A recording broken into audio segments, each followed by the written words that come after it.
Tú probablemente has cantado Amor a medio tiempo en TikTok. Qué difícil es tener a medio tiempo un amor. Sin saber que el hombre detrás de esa voz vendió guandules en la calle para no pasarse el día sin comer. Yoscar Sarante murió luchando por respirar, después de años cargando bloques de construcción para poder pagar sus propias clases de canto. Fracasó 3 veces antes de que alguien le diera una oportunidad real. Y cuando por fin llegó arriba, la vida se encargó de cobrarle cada minuto de ese éxito. Esta es su historia completa, desde Villas Agrícolas hasta el hospital de Orlando, donde todo terminó. Y también de cómo después de muerto, volvió a sonar más fuerte que nunca. Yo entrego el alma en cada beso que... Nació el 2 de enero de 1970 en Villas Agrícolas, un sector de Santo Domingo donde el dinero nunca alcanzaba y la música era casi lo único gratis. Segundo hijo de Domingo Sarante y Ramón Aventura. En su casa no había lujos, pero había guitarra, y eso, en ese barrio, ya era algo. Su padre tocaba, su hermano mayor también, y Yoscar cantaba. Salían juntos a los parques y las avenidas, y mientras ellos rasgueaban, él ponía la voz para que la gente soltara algunas monedas. No era una tarde de domingo bonita en familia, era el plan para que hubiera comida esa semana. Y cuando no estaba cantando, estaba limpiando zapatos ajenos o cargando guandules por las calles para ayudarle a su madre. A los 12 años imitaba a Pedrito Fernández, el cantante infantil mexicano que sonaba en todas las radios. Su padre, mientras tanto, le repetía algo que Yoscar nunca olvidó: que un día iba a representar a República Dominicana en grandes escenarios. Y entonces, siendo todavía un niño, perdió a su padre. Se fue la persona que más creía en él, y se quedaron, en su lugar, más bocas que alimentar. Esa mezcla de nostalgia y responsabilidad prematura no se le quitó nunca. Años después, la ibas a escuchar clarita en cada canción de desamor que grabó. Llora, alma mía, llora, alma mía. Entró a la escuela de música Iris del Valle, en Los Mina, para aprender de verdad lo que hasta entonces solo había hecho por instinto. Pero las clases costaban dinero, así que de día cargaba bloques y mezclaba mortero en construcciones, y de noche estudiaba solfeo. Cemento en las manos, escalas musicales en la cabeza. Esa combinación tan poco romántica fue la que realmente lo formó. Debutó en televisión en un programa de aficionados, Mundo Infantil, y a los 15 años ya estaba metido de lleno en el merengue, que en esos años era literalmente lo único que sonaba en la radio dominicana. Cantó con La Proclama junto a El Jeffrey. Pasó por el grupo internacional Melao. Cantó como corista con Juancho Viloria, con Cheche Abreu, con Aramis Camilo. Ganó nombre entre los músicos. Lo que no ganó fue estabilidad. Seguía sin tener con qué mantener a una familia de forma segura. A mediados de los 90, notó algo que estaba cambiando. La bachata, ese género que durante años la radio dominicana casi ni se atrevía a poner, empezaba a abrirse paso. Y su voz, tan aguda, tan dramática, encajaba ahí mucho mejor que en el merengue. Se puso el nombre de El Prabú, y entre 1994 y 1999 sacó 3 discos. Ninguno pegó. El Prabú, Niña Sedienta. Discos que hoy casi nadie recuerda, pero que en su momento representaron años de esfuerzo tirados prácticamente a la basura comercial. Volvió a la construcción, 40 pesos dominicanos la hora, tratando de sostener a su esposa y a sus hijos con eso. Años más tarde contaría, ya sin pena, lo que era llegar a la casa sin saber si iba a alcanzar para lo básico, mientras seguía insistiendo con la música casi a escondidas de la lógica. Pensó en tirar la toalla más de una vez, en serio lo pensó, y entonces apareció Freddy Peña Pastor, un promotor que le abrió la puerta del sello J&N Records de Juan y Nelson. En 1998 salió Si Fuera Ella. En 1999, La Noche sonó en todas partes. Y ese fue el quiebre.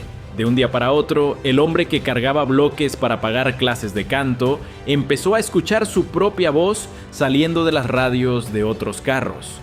Ahí nació el artista que la gente sí recuerda. Con la llamada Nueva Bachata, Guitarras eléctricas, bajos más presentes, letras de desamor bien directas, Yoscar encontró su lugar exacto. Esa voz tan aguda que en el merengue quizás no destacaba tanto, en la bachata se volvió su marca registrada. Le empezaron a decir la voz más alta de la bachata y el apodo le quedó para siempre. Del año 2000 en adelante no paró.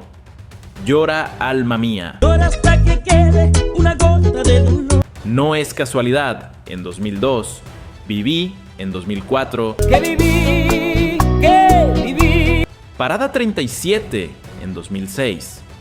Guitarra. Dile que vuelva a darme un poco más de fe. No tengo suerte en el amor. Me entrego el alma en cada beso que. Perdóname, perdido. Sin luz, sin decisión, perdido. Guerra de amor. Canciones que sonaban en República Dominicana, en Estados Unidos, en Puerto Rico. Su música llegó a compilaciones internacionales. Cantó ante el alcalde de Nueva York en el Shea Stadium de los Mets.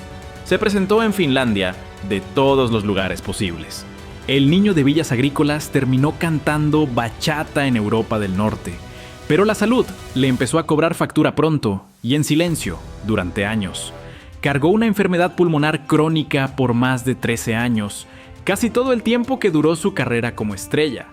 En 2008 tuvo una crisis fuerte, terminó hospitalizado de emergencia y tuvo que alejarse de los escenarios por un tiempo.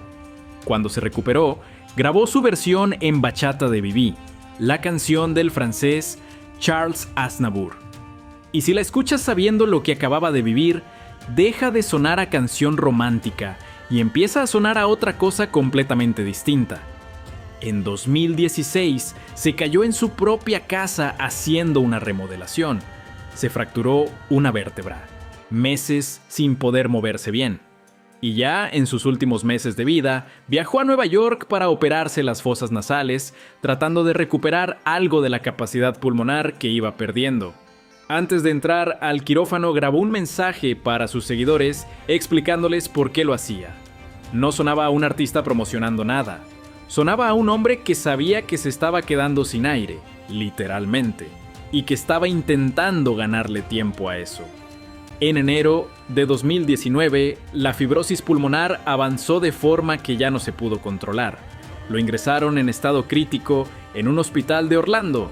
La noche del 27 de enero, su hijo Darling publicó un mensaje que muchos todavía recuerdan, que su papá estaba muy delicado, que los doctores no daban mucha esperanza y que le pedía a la gente, le gustara su música o no, un segundo para orar por él.